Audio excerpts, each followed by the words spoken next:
And welcome to Hannity, and former Speaker of the House Newt Gingrich will join us in a few minutes. But first, I've said since 2008, journalism in America is dead, and now we see just how low the alt-left propaganda destroy Trump media will go to smear President Trump at every turn. And that's tonight's opening monologue. All right, so here we are. Today is day 50 of the Trump administration. The commander-in-chief has been rapidly moving to keep his promises to you, the American people, the things he campaigned on. He detailed a very specific agenda and has been going down the list, checking items off one by one. And today also, good news, we learned that 235,000 new jobs were created in February alone. Of course, don't expect the alt-left propaganda media to report all of the good things that the president has accomplished in 50 short days. Now, the biased press, they would rather focus on anti-Trump conspiracies such as this. CNN has learned that the nation's top intelligence officials provided information to President-elect Donald Trump and to President Barack Obama last week about claims of Russian efforts to compromise President-elect Trump. CNN learns the FBI is continuing to investigate an odd computer link between a Russian bank and the Trump organization. Vladimir Putin over there in the Kremlin did everything he could to put guess who in the White House. Well, no matter how much improvement America sees over the next 4 years, no matter how many jobs are added, no matter how much wealth will be generated, that kind of Russia-obsessed conspiracy propaganda, it appears that's all you're going to hear from the left-wing media. Now, meanwhile, none of the so-called journalists are even willing to conduct an investigation behind this unprecedented and, in some cases, absolutely criminal leaks that are happening in Washington, like the ones you see right there on your screen. Those are leaks since Trump's become president. However, at Circa News, two very well-respected journalists, they have conducted a thorough investigation into the Trump-Russia collusion claims. And what did they discover? Just weeks before the election, the FBI received a warrant to investigate a server connected to Donald Trump's businesses, but they found no wrongdoing, no collusion with the Russians. And around the same time, in fact, in October, a FISA warrant was also granted to investigate potential Russian influence in the election. Now, if the mainstream media cared about presenting the whole truth, they should run headlines like this. Federal investigation finds no evidence to date that Trump campaign colluded with Russia. I'm not going to hold my breath that someone will actually publish this, even though they should tell the American people the truth. And that's the problem. Time and time again, the media is so focused on pushing their radical, lazy agenda, they fail to see the truth that's right in front of them. Now, they never vetted Barack Obama. They never admitted to colluding with the Clinton campaign and acting as their surrogate. And they utterly failed to predict the rise of President Trump. So who can disagree with me that they are abusively biased? Who can disagree with Steve Bannon when he calls them the opposition party in this country? Now, many in the media, they're so deeply invested in seeing that President Trump fails. Well, many deep state, Obama-era holdovers, they're still entrenched in government. And by the way, I'm not the only one that feels this way. For example, former Democratic Congressman Dennis Kucinich, he said that President Trump has a point about the wiretapping. Take a look. People who are saying about President Trump's claim, oh, it could never happen. Well, frankly, it happened to me. And I had proof because the Washington Times actually let me listen into a tape that was made of a conversation in my congressional office. It was a conversation between myself and a foreign leader. The conversation was approved and cleared by House attorneys who said, yes, you can do that, that's your constitutional right, but someone had intercepted it, that my phone wasn't safe in a congressional office. Now, if they can do that to a member of Congress, they can certainly do it to a presidential candidate, and they can do it to private citizens as well. Dennis Kucinich is right, and former Clinton campaign manager Robbie Mook, he also confirmed that some Trump campaign conversations were, in fact, wiretapped. Watch this. You say there was a wiretap. That there was a wiretap of Russian agents, and that those Russian agents were communicating with Trump staff. That's why they were picked up. That's what the intelligence community. That's what the intelligence community has told us. That's what's been reported very widely. Those are the facts. Right. You, the American people, you deserve truthful answers. For example, what did the Clinton campaign know? When did they know it? And last night I said it was time for President Trump to clean house. It has to happen. Sean Spicer had this to say when asked about all these Obama deep state shadow government holdovers. Take a look. I think that there's no question when you have 8 years of one party in office that there are people who stay in government, who've affiliated with, joined and continue to espouse the agenda of the previous administration. So I don't think it should come as any surprise that there are people that burrowed into government during 8 years of the last administration and, may have believed in that agenda and want to continue to seek it. I don't think that should come as a surprise to anyone. Now, today, the Trump administration, they took the first step into purging deep state actors. According to a DOJ spokesperson, quote, the Attorney General has now asked the remaining 46 presidentially appointed U.S. attorneys to tender their resignations in order to ensure a uniform transition. Joining us now from circanews.com, Sarah Carter is back with us. What you and John Solomon broke, to me, is huge. Nobody was able to confirm what you guys have. That, number one, a FISA warrant was issued, correct? You're 100% sure. We're 100% sure, yes. A FISA warrant was issued on the overall investigation into Russian hacking, and a separate warrant was issued to investigate the server that was registered to Trump Tower. And there was absolutely no evidence discovered during that search, and it was a very brief search of that computer server. It yielded no evidence whatsoever that alarmed the FBI that there was any criminal connection between Trump or any of his surrogates, anybody on the Trump team, with Russia. So they shut it down quickly. But you asked the question, when did Hillary know about it? Remember, she tweeted about it, and a Slate News magazine also wrote a story about it at the same time. She talked about these nefarious connections between Trump and Russia and his server, and then we had Harry Reid last October make those same claims. But remember, it was in October when the FBI opened their investigation into the server and closed it within the month of October because they found nothing. Sarah, so this is amazing. We've been hearing for months and months and months and months potential FISA surveillance warrants being issued, other warrants. The president tweets out that there was surveillance, or he said wiretap. We're really just interchanging and parsing words. He's right. The media blasted him for that tweet that he sent out.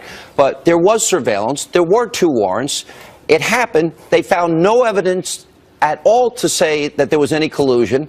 Don't you think, in light of all the media coverage of this, that there's a dereliction of duty in informing the American people what you and John Solomon, both great, objective journalists, investigative reporters, have found? Don't you think this is major headlines they're ignoring? Absolutely. I mean, I think what you need to do is go to the truth. I tell you where there is evidence, though, Sean. There will be evidence as to who leaked this information if there are good investigators willing to find out who did.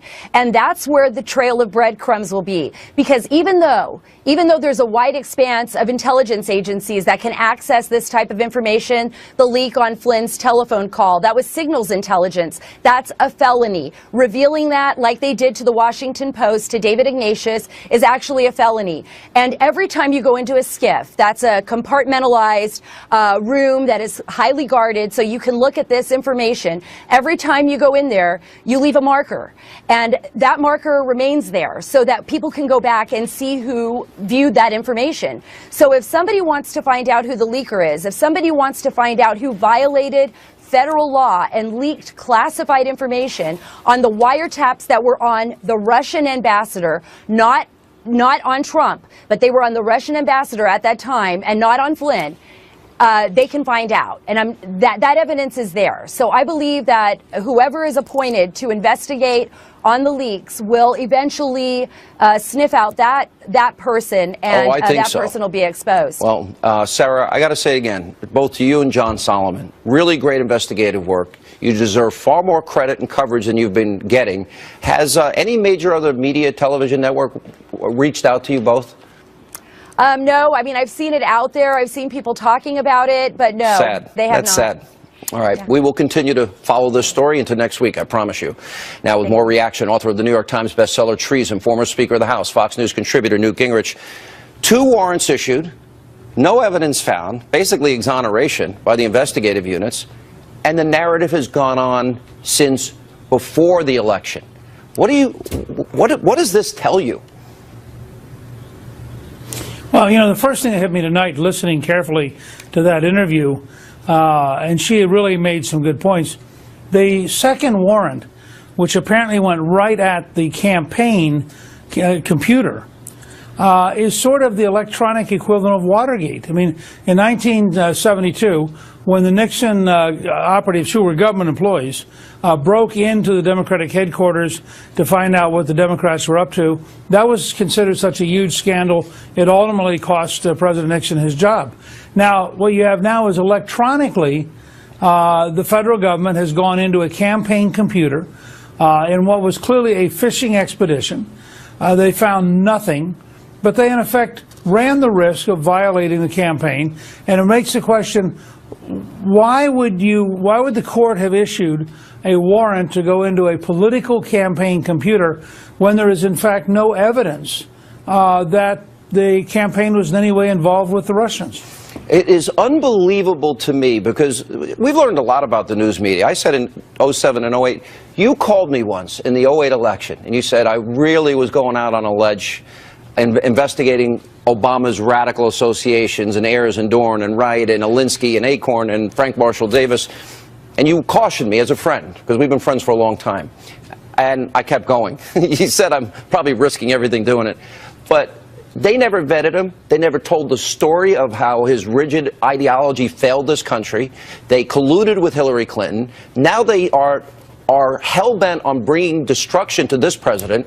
What does that say about the state of the media in this country today, sir? Well, let me say, first of all, just for the record, I have since said many times that Sean Hannity was the only reporter in 2008 who understood the core radical nature of Obama and who attempted to explain it to the country.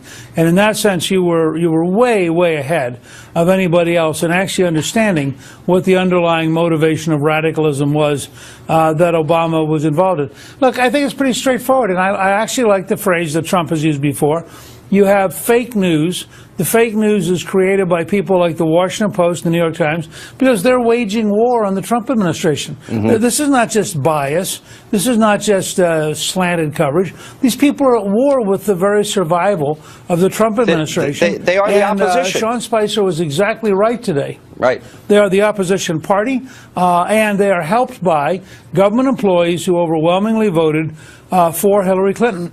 We know, for example, that 99% of the campaign money donated by the State Department went to Hillary Clinton. Hang on one second. 99%. That tells a big story. We'll have more with Newt Gingrich right after this break. Very important story we're covering here. Also, the king of fake news himself, Brian Williams, who got busted for fake news and lying, is now trying to lecture the commander-in-chief. Really?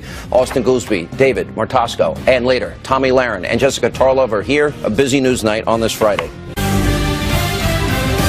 And welcome back to Hannity. We continue with the former Speaker of the House, Fox News contributor, Newt Gingrich. So I had you on the other night. I loved an analogy that you use. You know better than anybody. You were the Speaker of the House. You said you get a box and everybody, what you need, the parameters in which you can pass a bill. I'm not particularly happy, and I think the president has not been served well by the way they rolled out the health care repeal replace. I know there are complications. I understand 51 votes, cloture. I get the whole thing. But I would have liked to have seen the arguments that we knew were coming, that were telegraphed were coming, resolved before they released the initial bill and not have the intramural fighting. Maybe it all ends up fine, but when Freedom Works and Americans for Prosperity, Club for Growth, Heritage Action, Cato, the Freedom Caucus, the study group, and Senators Paul, Cruz, Rubio, and Lee are against it, it looks bad to me, especially after having 8 years to put it together. Well, I mean, it certainly looks messy. But, and I think this is part of where you and I just disagree, Vice President Pence, who was the chairman of the Republican Study Committee, who before that was, the Republican Conference, rather. Before that, he was a state legislator. And then after that, he was a governor. He made the point, look, this is the process. So there had to be a bill to mark up. They brought out a bill that people on both sides, you're going to have some moderate Republicans with a little heartburn. You're going to have some conservative Republicans with some heartburn. Now they got to go through a process, and it's a messy process. Phase one, they got every single Republican on 2 committees. These are big committees, Ways and Means, Energy and Commerce. Every single one voted for it. Yep. Now they got to test the water. And the amendment process, no one has any idea how it's going to come out. Am I so unrealistic that I know? Go ahead. I'm sorry. I was just going to say, Vice President Pence has pointed out, now the process goes forward. We suspect, well, I don't know, but I suspect there might be 1 or 2 amendments in order by the time we get to the floor. The conservatives will have a real shot at amending it. Then Paul Ryan, with the help of the president and vice president, has to get a majority of the vote to go to the Senate. The Senate's going to be very different. You're going to really dislike this, Sean, because the Senate margin is so narrow. They've got to get 50 plus Vice President Pence. That means they've got 2 votes to play with. Well, you've got 2 or 3 moderates on one side. As you point out correctly, you've got 3 or 4 conservatives on the other side. And then you have people who have real concerns, such as Senator Portman's concern about the opioid crisis. All of those have to be blended to get to 50 and Pence as a minimum. Now, when they do that, they're going to have a bill that's not quite capable of passing the House. And then the real fun will start, and they're going to have to get in a conference committee. Yep. And they're going to have to fight this out. In conference, and I understand. The question will be, am I naive, though? I think, by the way, at some point you'll see President Trump on the road in some key states campaigning to make the case. Listen, this is better. There's no question. This is better than Obamacare. I understand. I get the process. I get the sausage making. I understand the whole thing.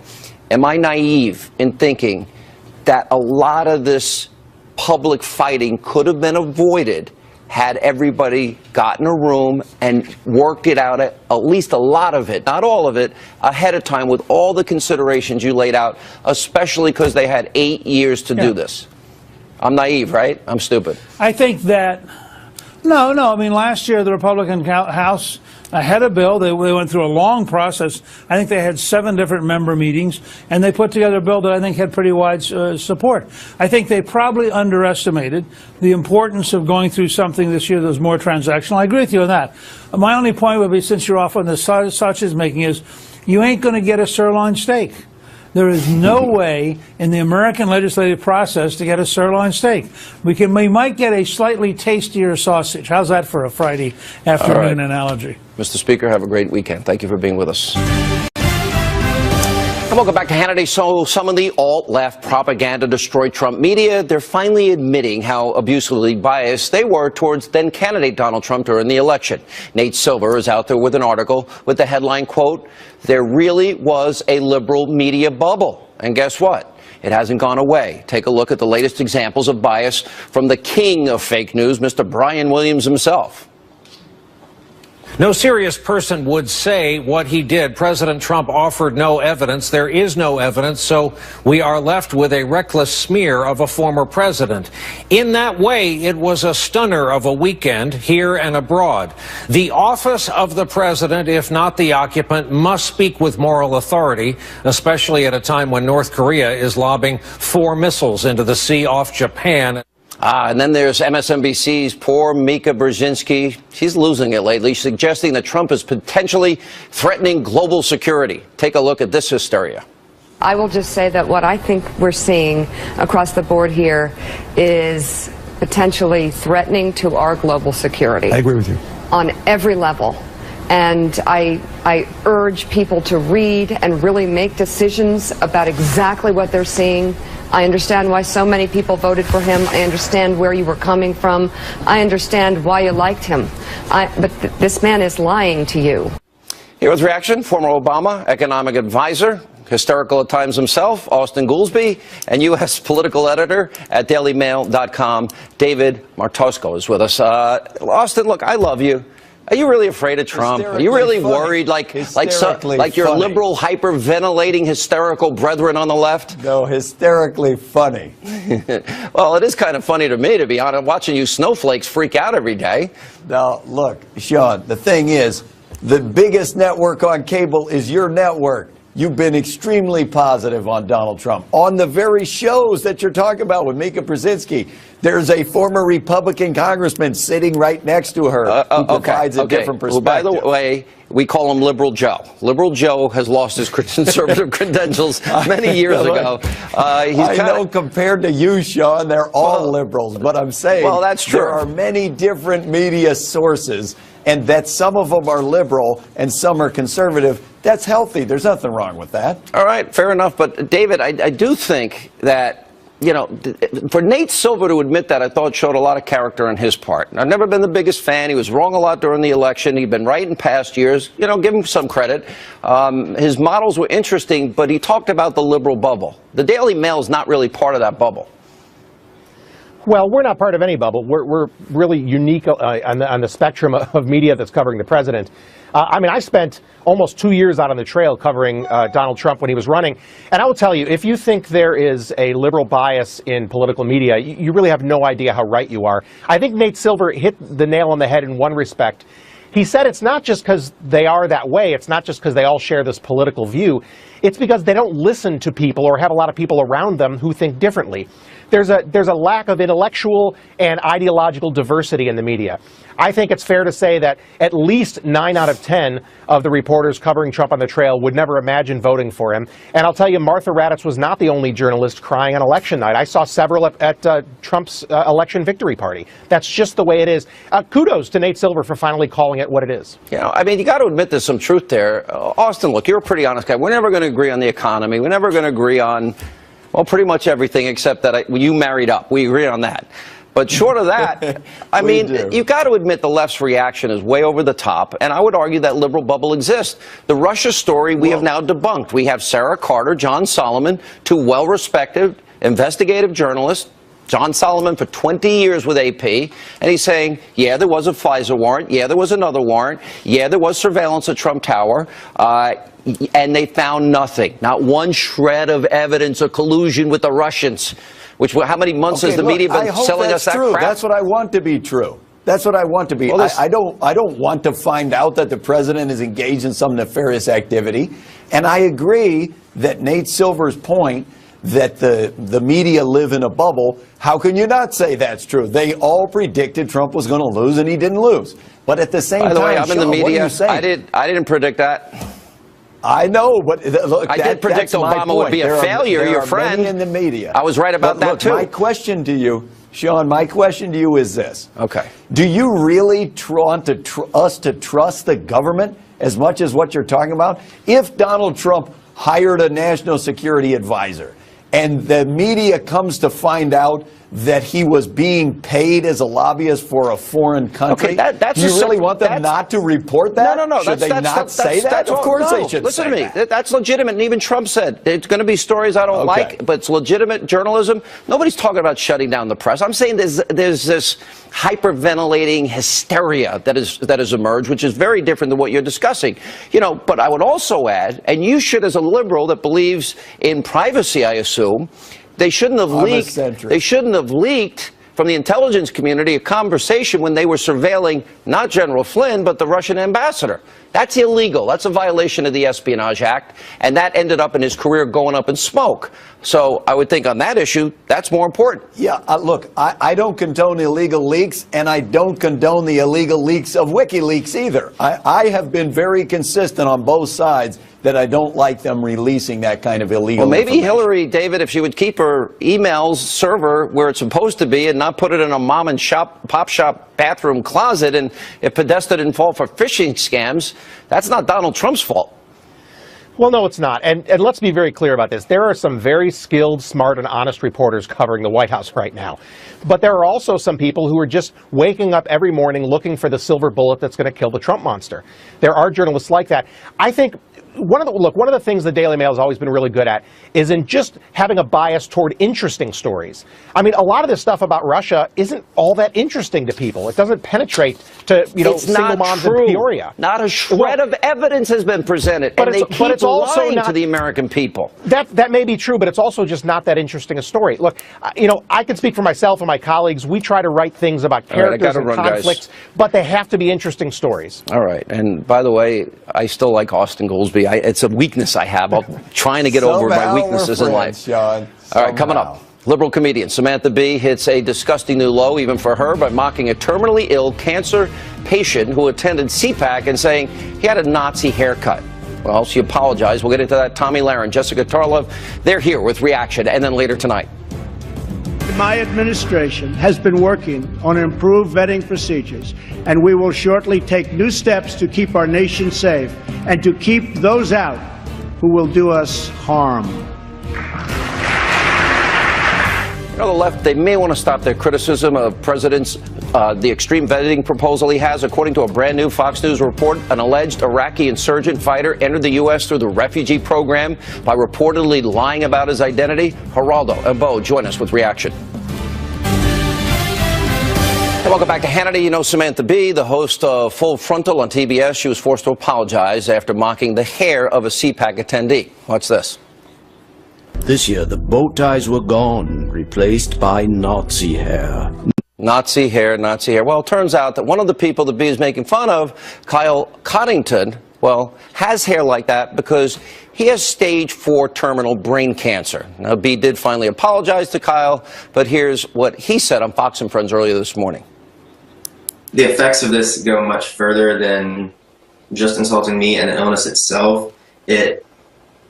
It's just inconsiderate and very unprofessional to, you know, lump together anyone with a certain hairstyle or just the way they look. Here with reaction, the host of Tommy on the Blaze, Tommy Lahren, and Democratic strategist Jessica Tarlov. You're too nice. You're not going to support this. I know you for too long a period of time. Who would support this? I mean, she did the right thing, obviously, in apologizing, and she donated to his GoFundMe page. Okay, great. But there's a bigger issue here, is that the names, the vitriol, the hate, the outbursts from Madonna to wanting to blow up the White House and the insanity of Ashley Judd and all the snowflakes, it's really gotten out of hand. And I don't hear people on your side saying, guys, you're making us look dumb and stupid. Knock it off. I think I have said that, even maybe on your program. So you're saying Democrats are dumb and stupid? No, I don't think I'm saying that. You're saying the snowflakes are? Some snowflakes. I personally don't consider myself a snowflake. I wear black all the time, too. But what I would say is that, yes, liberals shouldn't do this. This is also a trademark of comedians, that they make fun of people's physical appearances. She did the right thing. Now I would also like an apology from Alex Jones for talking about Michelle Obama, calling her a, quote, tranny. Mark Dice, who said during the DNC, oh, look, we have a transgendered speaker. Who's Mark Dice? He's a conservative web host. Donald Trump, mocking a disabled reporter. No, Alicia Machado, Miss Piggy. You don't know Donald Trump?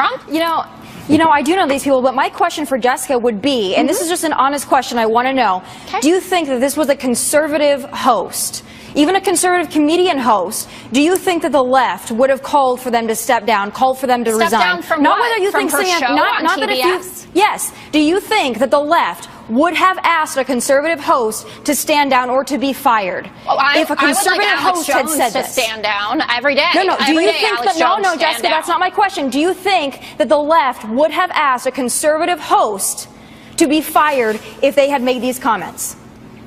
I think that I'm not really understanding.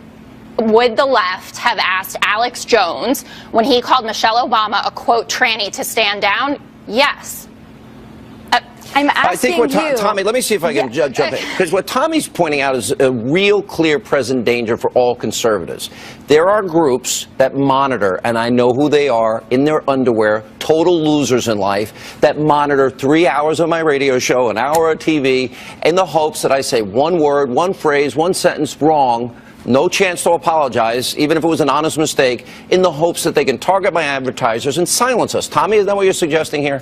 That's exactly what I'm saying. I'm saying I don't think that Samantha Bee should be fired. I think she made a mistake. I think that she apologized for it, and that's wonderful. I'm saying the hypocrisy of the left. Because if this would have been a conservative host, oh my goodness. But all hell would have broken loose. So I did understand your question. I named, when I started, a bunch of conservatives who have said awful things, including the President of the United States of America, who called Alicia Machado Miss Peggy, who said Carly Fiorina, look at that face. I mean, crooked Hillary, even. We're talking about a candidate for President of the United States. But does the left have the same outrage about this? What? There was outrage about it. There were as well. There are a lot of people who don't like Dan Savage's comments as well. I'm one of them. If you are someone who defends people who have been bullied, do not bully. The language is unacceptable. I'm asking. Can I just stop with this thing? Look, we're all full of crap. Everyone that acts like they're so outraged and hurt by words. Baloney. No word ever hurt me in my life. And by the way, Jessica, I wish you I can was Google, as tough as you. You can Google. I've been called. Tommy's been called. Me every too. name in the book. Probably Look at my Tommy's even had it Twitter worse feed. than me in the last year. I'm not offended by what they call me or what anybody says on a radio or TV show. Well, not this show. Turn the dial any other show. No, I agree. Words don't hurt me either. I'm more concerned about that individual who's a private citizen who had his hair made fun of. It probably didn't make him feel too good at the end of the day. But again, I don't think this is about words and how words hurt. I think this is about throwing around the terms Nazi and fascist, because those are pretty heavy labels to throw around. And those on the left, those and even comedians on the left like to throw those terms around a lot. Samantha Bee, Whoopi Goldberg, the list goes on. They like to call Trump supporters Nazis a lot. I don't think that's appropriate. I think it's reckless as well. I agree with you, and I've never thrown that term around. I would say, though, that her comment came from the fact that Richard Spencer, who that's where that haircut issue comes from. He's not a conservative. I don't even know that. I don't even know half the people you're talking about. Yes, you do. You don't know who Alex Jones is. You don't know who Donald Trump is. I'm not sitting there monitoring. I'm not the PC police giving a rip what anybody says. Who cares? Who cares? I care, and millions of Americans care. Well, you know what? We're all snowflakes. We're going to have to get a little tougher, because it sounds pathetic that, except in the case of you have cancer, leave the cancer people alone, leave the kids alone. What about the disabled Say anything they want about you, me, Tommy, or anybody else. Totally. I mean, we're fair game. We're up here, and we have to be willing to take it. And I absolutely will. I can take it. I can take a punch. All right, we got to roll. Thank you. Thanks. Oh, my gosh. Coming up next. My administration has been working on improved vetting procedures, and we will shortly take new steps to keep our nation safe and to keep those out who will do us harm. President Trump is talking about the need for extreme vetting. This comes as an explosive new report finds that an alleged Iraq insurgent fighter was able to enter this country through the refugee program, like we've been warning, lying about his identity. Bo Dietl, Geraldo Rivera, debate that next. It is not compassionate, but reckless to allow uncontrolled entry from places where proper vetting cannot occur. We cannot allow a beachhead of terrorism to form inside America. We cannot allow our nation to become a sanctuary for extremists. That is why my administration has been working on improved vetting procedures, and we will shortly take new steps to keep our nation safe and to keep those out who will do us harm. All right, that was President Trump during his address last month to a joint session of Congress, explaining why extreme vetting is needed. Earlier this week, President Trump signed a revised executive order on extreme vetting, but the left, they continue to lie about the new order. Earlier today, Congressman Keith Ellison, he said this. Take a look. Well, it was starts out with bad intentions. I mean, he campaigned on a Muslim ban. He said that explicitly. It's changed. It has changed, but it's not changed to the point where it's no longer intended to harm and block people based on their religion.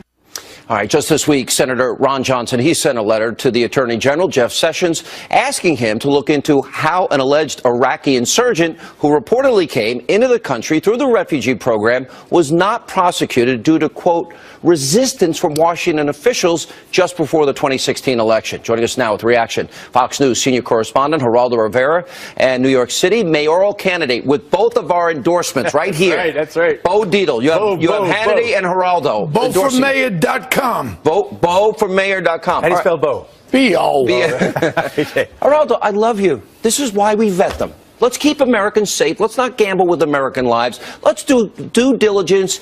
You come into the country, we know everybody's happy and safe. Fine. The new executive order is both constitutional and statutorily sound.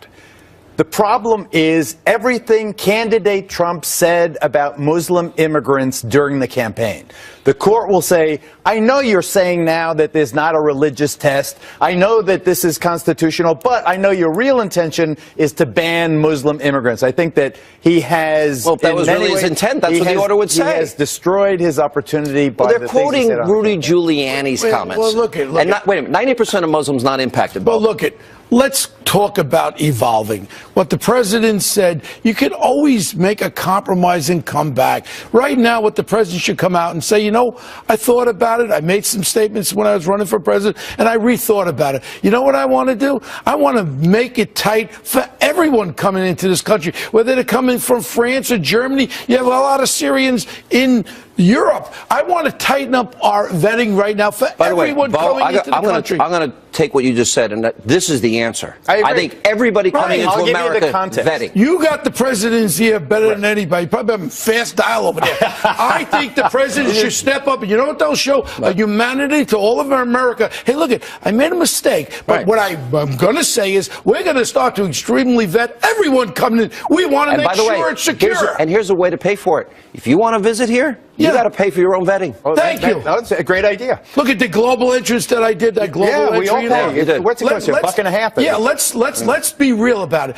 During the campaign, you say a lot of things. Now he has to show the humanity, and he shows it through the order. Yeah, that's but it's still the whole idea. But here's how it happens. Right. Here's how it happens. That's what he has to say. That is testimony. Right. Right now, he's facing an injunction.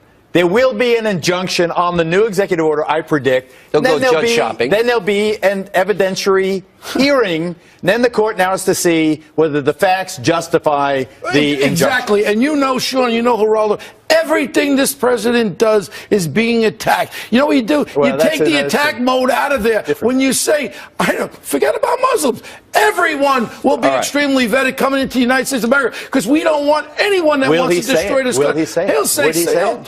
He can get him to Is that like apologizing? Are you kidding? I can't get anybody to say anything. Sean, you're on fast dial. Come on. Stop it. But you know what?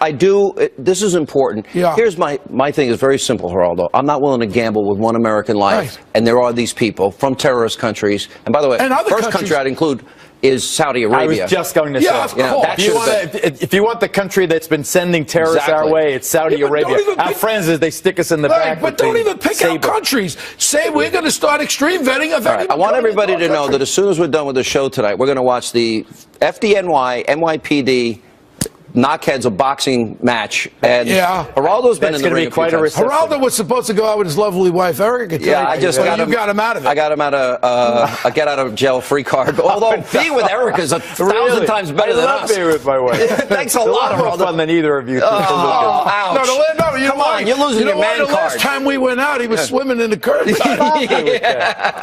You said you haven't lived till you hung out with these two. All right, coming up, question of the day, and apparently more mean messages on the Hannity hotline. We'll hit that straight ahead.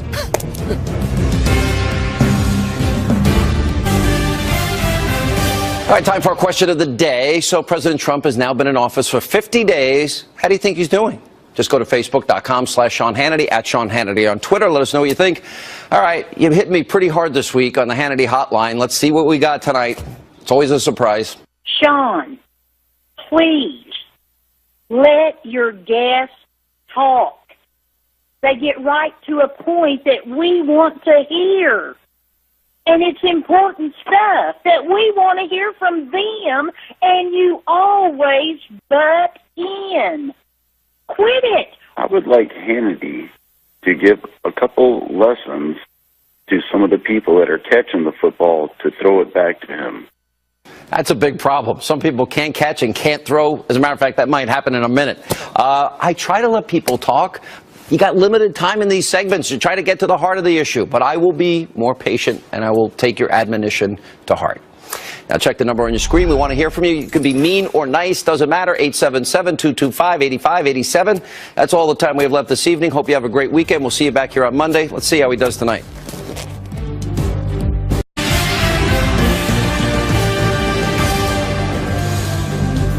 And welcome to Hannity, and former Speaker of the House Newt Gingrich will join us in a few minutes. But first, I've said since 2008, journalism in America is dead, and now we see just how low the alt-left propaganda, destroy Trump media will go to smear President Trump at every turn. And that's tonight's opening monologue. All right, so here we are. Today is day 50 of the Trump administration. The commander-in-chief has been rapidly moving to keep his promises to you, the American people, the things he campaigned on. He detailed a very specific agenda and has been going down the list, checking items off one by one. And today also, good news, we learned that 235,000 new jobs were created in February alone. Of course, don't expect the alt-left propaganda media to report all of the good things that the president has accomplished in 50 short days. Now, the biased press, they would rather focus on anti-Trump conspiracies such as this. CNN has learned that the nation's top intelligence officials provided information to President-elect Donald Trump and to President Barack Obama last week about claims of Russian efforts to compromise President-elect Trump. CNN learns the FBI is continuing to investigate an odd computer link between a Russian bank and the Trump organization. Vladimir Putin over there in the Kremlin did everything he could to put guess who in the White House. Well, no matter how much improvement America sees over the next 4 years, no matter how many jobs are added, no matter how much wealth will be generated, that kind of Russia-obsessed conspiracy propaganda, it appears that's all you're going to hear from the left-wing media. Now, meanwhile, none of the so-called journalists are even willing to conduct an investigation behind this unprecedented and, in some cases, absolutely criminal leaks that are happening in Washington, like the ones you see right there on your screen. Those are leaks in